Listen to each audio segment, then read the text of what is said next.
introdução, nós vamos aprender. Vamos refletir sobre aquilo que André Luiz deseja que nós estejamos atentos. A introdução, você pega o seu livro, vai procurar. Onde é que ele está? Onde é que você pôs o livro?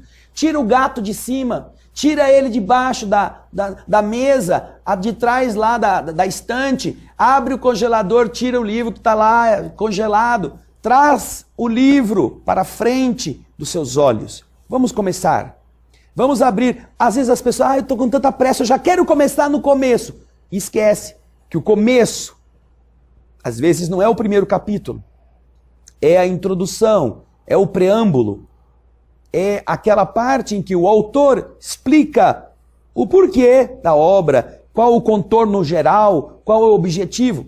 E nós vamos aqui, como já fizemos nos outros livros, começar pelo começo. Aliás, lá no livro Nosso Lar, nós temos duas mensagens, uma de Emmanuel e outra de André Luiz. E quantas coisas sublimes essas duas mensagens nos ensinam. Eu me recordo agora de uma frase da de André Luiz. Por toda parte, os cultos em doutrina e os analfabetos do espírito. Está lá. Cultos em doutrina e analfabetos do espírito. Isto eu tenho na minha mente para mim mesmo. Porque não adianta apenas ler. É preciso alfabetizar a alma. Daí então, você abrindo a introdução deste livro, você vai encontrar lá o título, Ante os Tempos Novos. Você vai acompanhar também na tela a leitura. Nós vamos lendo com calma, com tranquilidade, comentando, e você vai acompanhando no livro ou aí na tela o texto. Vamos lá. Enquanto a história relaciona a intervenção de fadas, referindo-se aos gênios tutelares, aos palácios ocultos e às maravilhas da floresta desconhecida, as crianças escutam com atenção, estampando alegria e interesse no rostinho feliz. Todavia, quando o narrador modifica a palavra, chamando atenção para as realidades educativas, a mente infantil se retrai, contrariada, contrafeita, cansada. Não compreende a promessa da vida futura com os seus trabalhos e responsabilidades. Os corações ainda tenros amam o sonho, aguardam o heroísmo fácil, estimam o menor esforço, não entendem de imediato o trabalho divino da perfeição eterna e por isso se afastam do ensinamento real, admirados e espantadiços. A vida, porém, os espera com as suas leis imutáveis e vai revelar-lhes a verdade gradativamente, sem ruídos espetaculares, com serenidade de mãe. As páginas de André Luiz recordam essa imagem. Observe, nós todos gostamos daquelas imagens, do sonho, da história da carochinha. Nós todos gostamos da fantasia, daquelas cenas que nos levam a coisas misteriosas. Mas, quando saímos do nível do sonho, saímos do nível do fantástico, para o pé no chão, para a realidade de como nós devemos corrigir condutas, como devemos aplicar. Mas essa conversa estava tão boa, agora está meio chata. Os que fazem palestras em casas espíritas sabem bem deste problema. Você começa a falar de doutrina, metade dorme, metade fica olhando para o teto, Alguns ficam prestando atenção. Agora, começa a contar uma história. Todo mundo acorda. Ninguém pisca. Fica todo mundo esperando. O que será que vai ser? Meu Deus do céu, e agora? Vai ganhar ou vai perder? Como vai ser o negócio? E então? Por quê?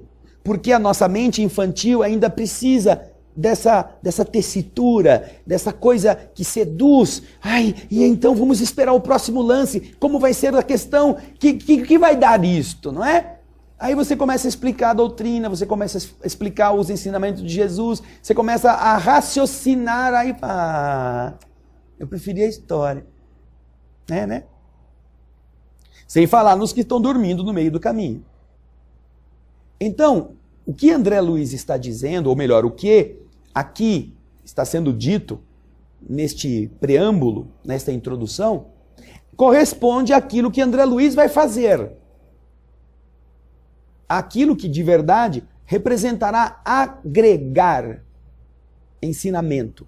Não só fazer a mente voar, contos de fada, sílfide, essas basiliscos, essas coisas que a gente vê no cinema.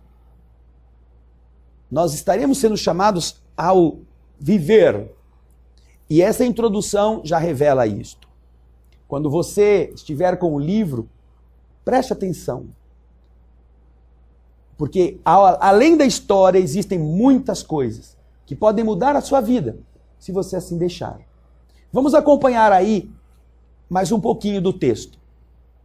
Enquanto os espíritos sábios e benevolentes trazem a visão celeste, alargando o campo das esperanças humanas, todos os companheiros encarnados nos escutam, estáticos, venturosos. É a consolação sublime, o conforto desejado. Reúnem-se os corações para receber as mensagens do céu.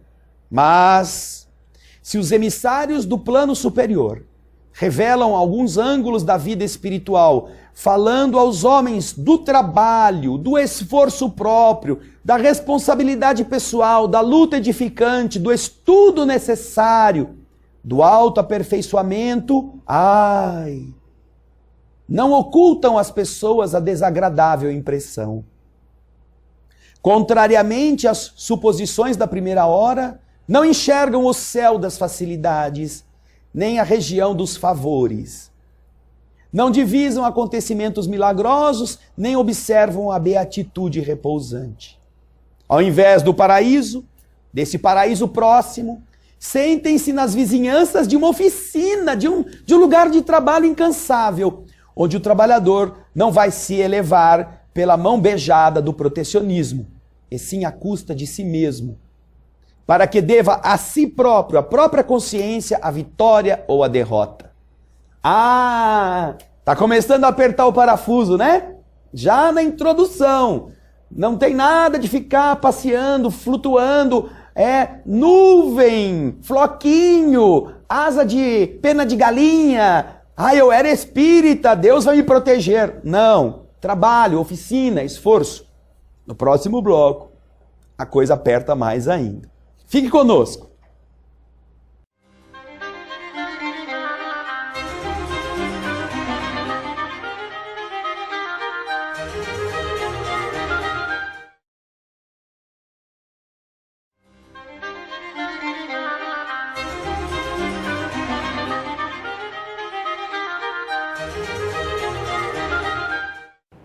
Estamos de volta com o programa O Espírito da Letra. Analisando a obra de André Luiz, o programa de hoje tratando da introdução do livro Missionários da Luz. Nós já vimos várias coisas e estamos analisando o raciocínio que a introdução nos convida a fazer. Enquanto estamos sendo levados pelos anjinhos, pela harpa, pelas promessas de paraíso, pelas coisas assim que fazem as pessoas sonharem com beatitudes, nós nos interessamos, diz a introdução. Mas André Luiz nos apresenta um cenário diferente, um cenário onde nós temos que produzir o nosso paraíso. O paraíso não é uma concessão feita por um benfeitor divino aos seus comparsas, aos seus cupinchas, aos que foram na sua igreja. Não. É uma coisa que cada um constrói desde que assim o deseje, desde que faça a sua parte. E então, quando se fala neste ponto, quando se toca neste assunto em que você, eu, nós precisamos fazer alguma coisa, então, eu queria que os anjos viessem me catar aqui e me levar voando pro lado de lá. Eu estou esperando o tapete vermelho depois da morte. Mas eu ajudei na quermesse. Certamente que Deus me dá um lugarzinho especial, porque eu fiz 3 frangos que venderam lá na quermesse para ajudar na igreja. Não, eu paguei o dízimo. Não, eu ajudei na instituição espírita, eu cooperava lá com uma mensalidade, eu ajudei com cesta básica. Uma coisa é o que Deus vai fazer, outra coisa é o que nós construímos. E André Luiz nos mostra isto. Vamos acompanhar aqui o texto, recordando um pouquinho do que foi lido antes, que nós precisaremos estar conectados, porque esta concessão não é fruto da beijamão, dos favores divinos. Nós devemos à nossa própria consciência, a nossa vitória ou a nossa derrota. Aí o texto continua dizendo: os homens então percebem a lei imperecível, que estabelece o controle da vida em nome do Eterno, sem falsos julgamentos. Acompanhe o texto. Os homens, graças aos ensinamentos de André Luiz, não é? Compreendem que as praias de beleza divina e os palácios encantados da paz aguardam o espírito em outros continentes vibratórios do universo, reconhecendo, no entanto, que a eles compete suar e lutar, esforçar-se e se aprimorar por alcançá-los. Bracejando, nadando com os seus próprios braços no imenso mar das experiências. Né? Complicado. Não tem ninguém que vem com uma carruagem pegar a gente. Não tem nenhum helicóptero espiritual. A hora que a gente está lá, sabe, embarcando, para o helicóptero e pega você e te leva embora. Não. Nós vamos encontrar lá aquilo que nós realmente produzimos aqui. Vejam só o que diz na continuação. A maioria se espanta e tenta o recuo. Pretende um céu fácil depois da morte do corpo. Um céu que seja conquistado por meras afirmativas doutrinárias. Ninguém, contudo, perturbará a lei divina. A verdade vencerá sempre e a vida eterna continuará ensinando devagarzinho, com paciência de mãe. A maioria não gosta de esforço, prefere um céu conquistado por palavras, conquistado por goela. Então nós observamos pessoas falando da miséria, sem nunca terem enfrentado a miséria. Pessoas predicando contra a fome, sem nunca terem vivido um dia sem comer. E sem querer viver um dia sem comer. Pessoas que falam exatamente desta miséria, desta fome, em um corpo que está tão gordo que dava para 2 pessoas viverem no mesmo corpo.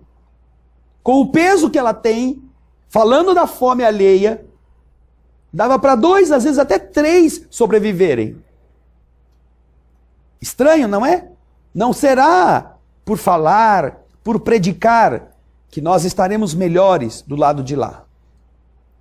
E assim, você observará, na continuidade do texto, qual é a tarefa que incumbe ao Espiritismo.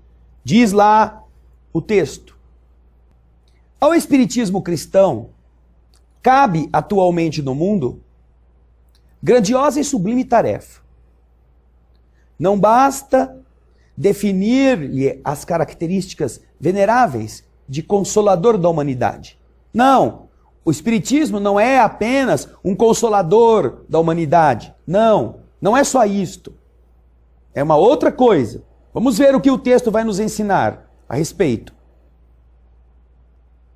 É preciso também lhe revelar, identificar nele a afeição, a aparência, o contorno de um movimento libertador de consciências e corações. Nossa, o Consolador, ele ajuda a gente, ele nos dá amparo, ele nos dá força para a gente vencer o problema moral que estamos passando. Ah, e é só isso? Ah, ensina que a gente vai ter muitas vidas, então o que eu errar agora, na próxima eu posso repetir. Não, não é a lei do menor esforço. É libertar a consciência, fazendo você entender que é você quem produz o seu amanhã. Não é só aceitar que alguém tenha te ferido. Porque a maior parte diz assim, não, eu já perdoei, agora eu sou espírita, eu perdoei. Mas Deus é pai, Deus vai fazer ele pagar, porque a lei é a lei, quem errou vai ter que pagar. Então como é que você se libertou da consciência de raiva, da consciência de vingança?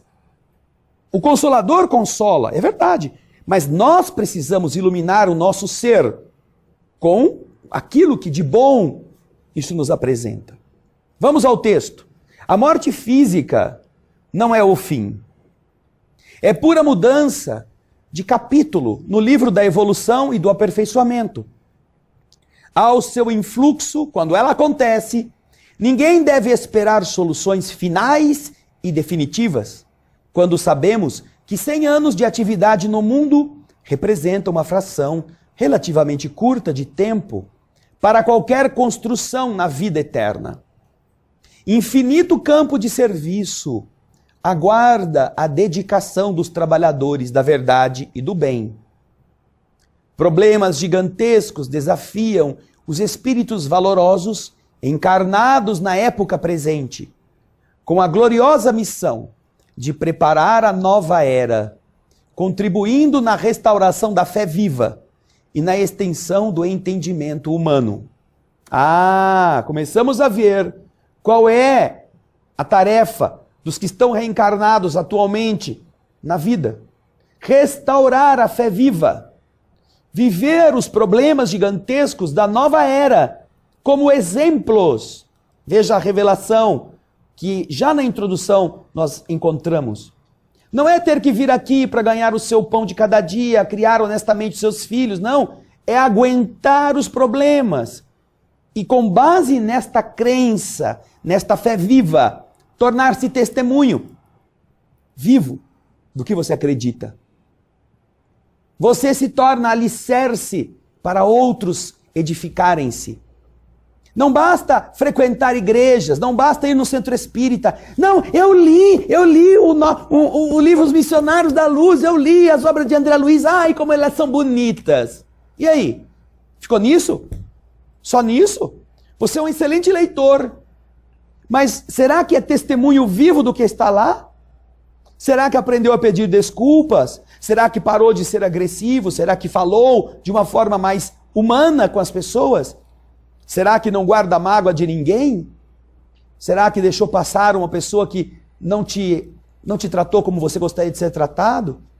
Então, isso é ter fé viva e aguentar os trancos para que, neste momento de transição, o mundo melhor possa começar a existir graças a você, graças ao seu empenho. Não é só por ter lido, nem por ter assistido o Espírito da Letra.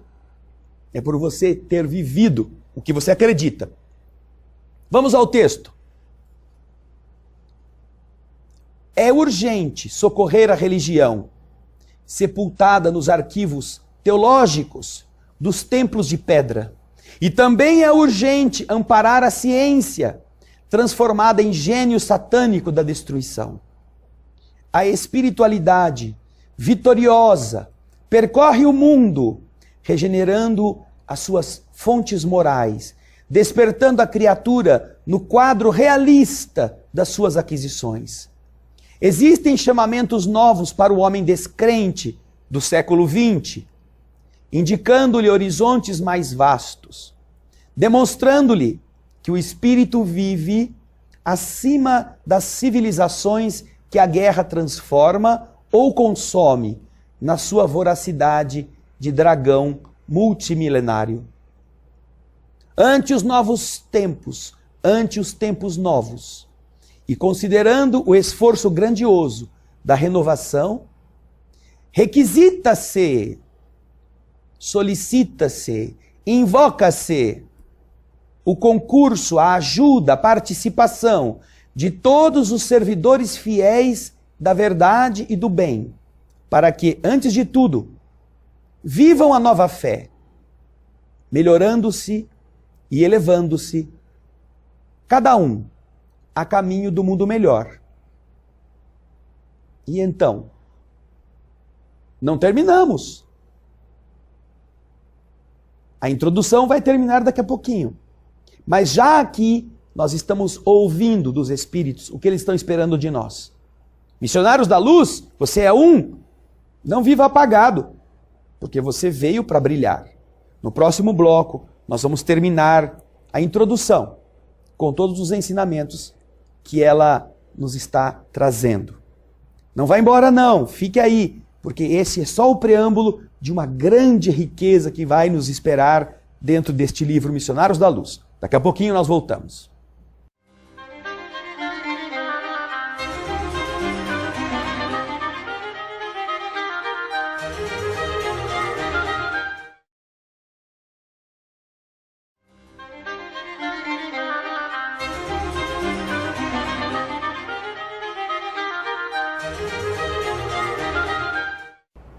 Estamos de volta.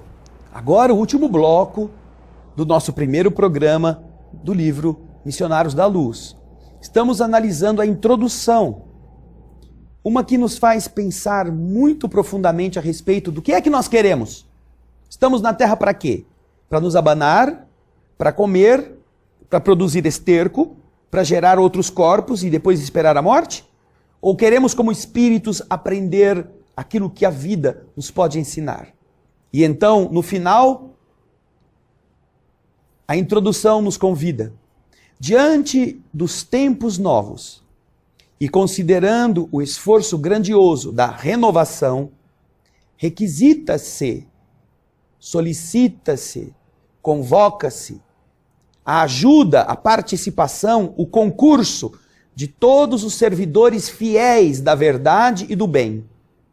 Servidor fiel não é só servidor. Para que, antes de tudo, antes de qualquer sucesso, antes de qualquer vitória, antes de se dar bem na vida, antes de tudo, vivam a nova fé. Vivam. Antes de todas estas coisas, de todos estes interesses, antes de tudo, vai ser bem sucedido, vai casar, vai ficar solteiro, vai ser rico, vai ficar pobre, vai estar doente ou não. Antes de tudo, viva a nova fé. É a convocação que se faz. Continua o texto. Viver essa nova fé como? Melhorando-se e elevando-se, cada um a caminho do mundo melhor, a fim de que a edificação do Cristo prevaleça sobre as meras palavras das ideologias brilhantes. Na consecução da tarefa superior, congregam-se encarnados e desencarnados de boa vontade, construindo a ponte de luz, através da qual a humanidade transporá o abismo da ignorância e da morte.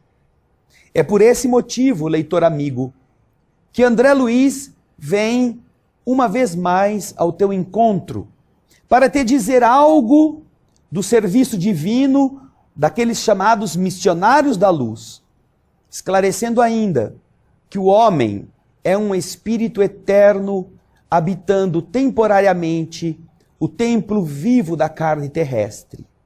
Que o perispírito não é um corpo de vaga neblina, e sim uma organização viva a que se amoldam as células materiais, que a alma, em qualquer parte, recebe segundo suas criações individuais. Que os laços do amor e do ódio nos acompanham em qualquer círculo da vida. Que outras atividades são desempenhadas pela consciência encarnada, além da luta vulgar de cada dia.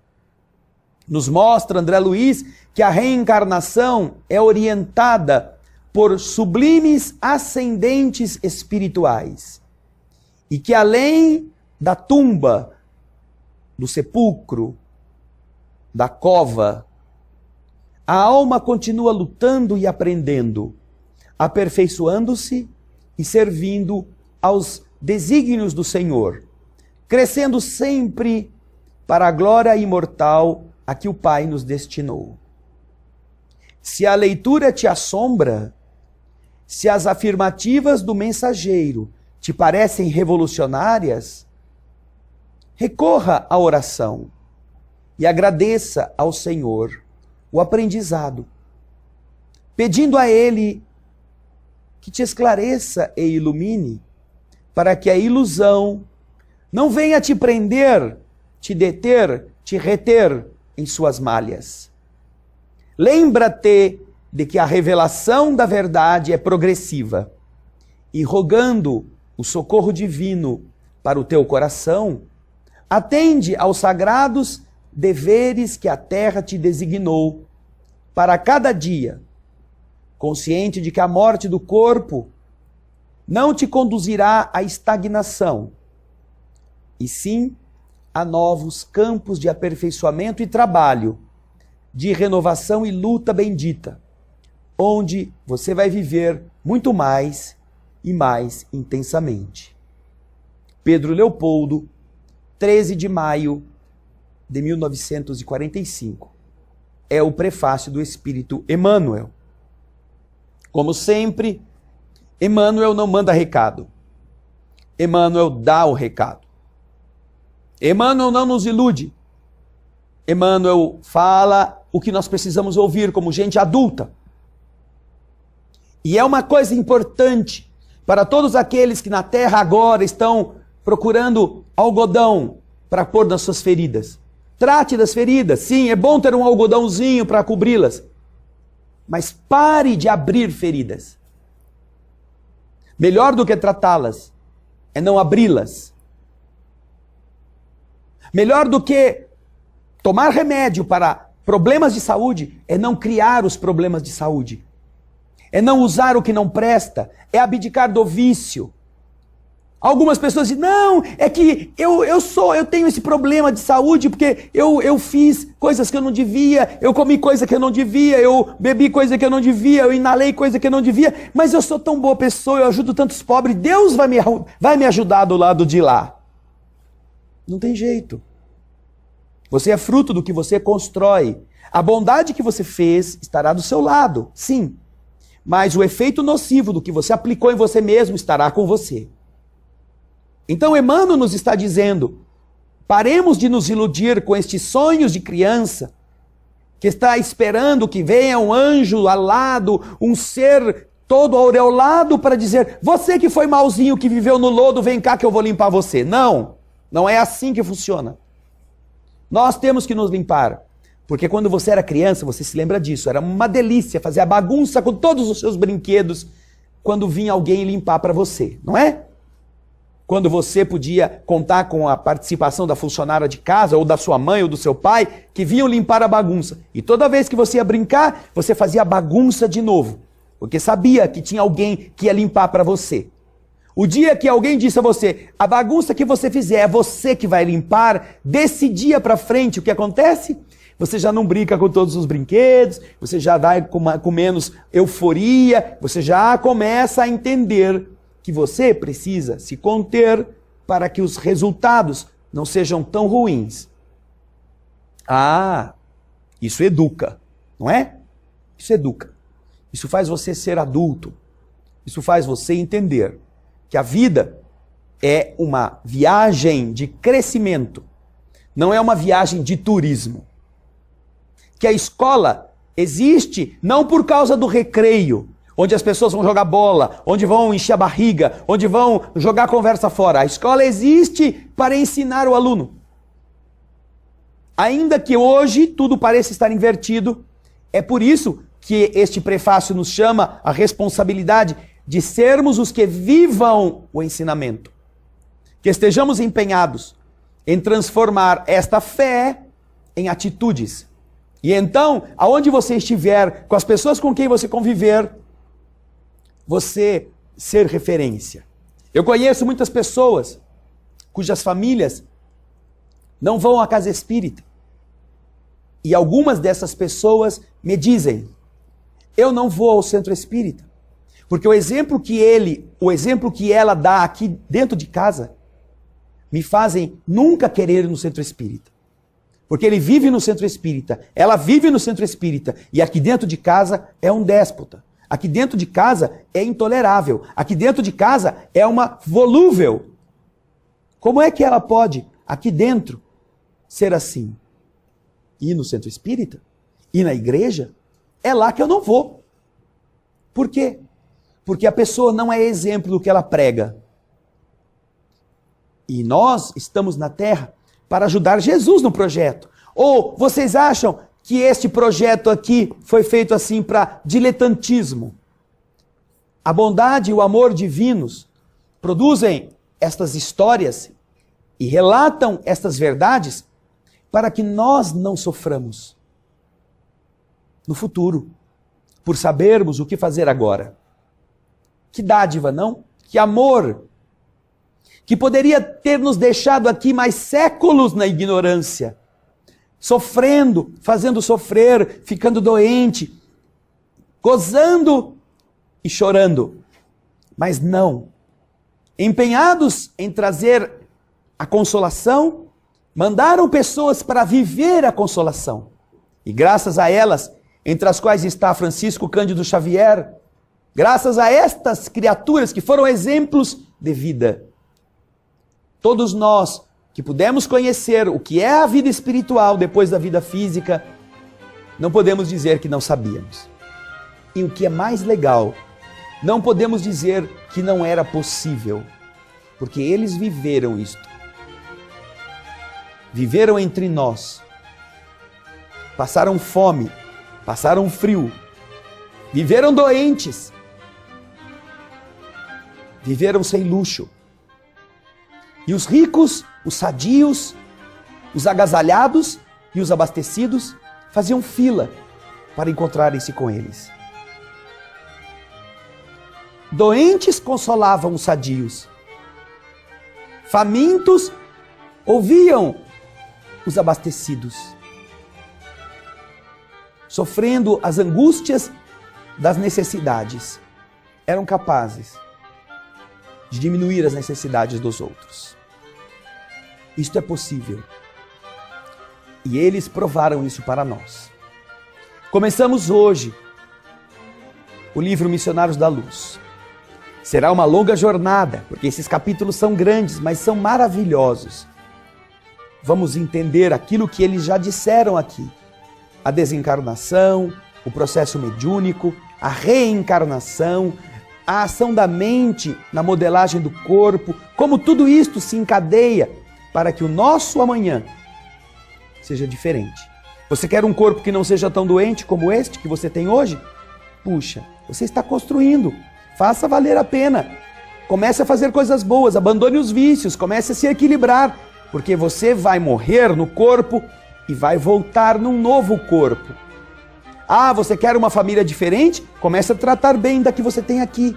Você quer pais melhores, mães melhores? Comece a ser melhor pai, melhor mãe, para merecer isto. Você quer contar com a reencarnação futura? Não mate seu filho hoje no ventre, porque vai faltar ventre para você renascer. Todas estas coisas nós vamos aprender nos Missionários da Luz. Espero você, hein? Espero você, hein? Vocês todos que possam estar juntos a esse esforço dos Espíritos, porque de verdade, você, convocado na introdução por Emmanuel, você é um missionário da luz. Faça valer a pena. Muito obrigado pelo seu carinho, muito obrigado pela sua audiência. Obrigado pela sua participação. Até o próximo, o Espírito da Letra. E muita paz.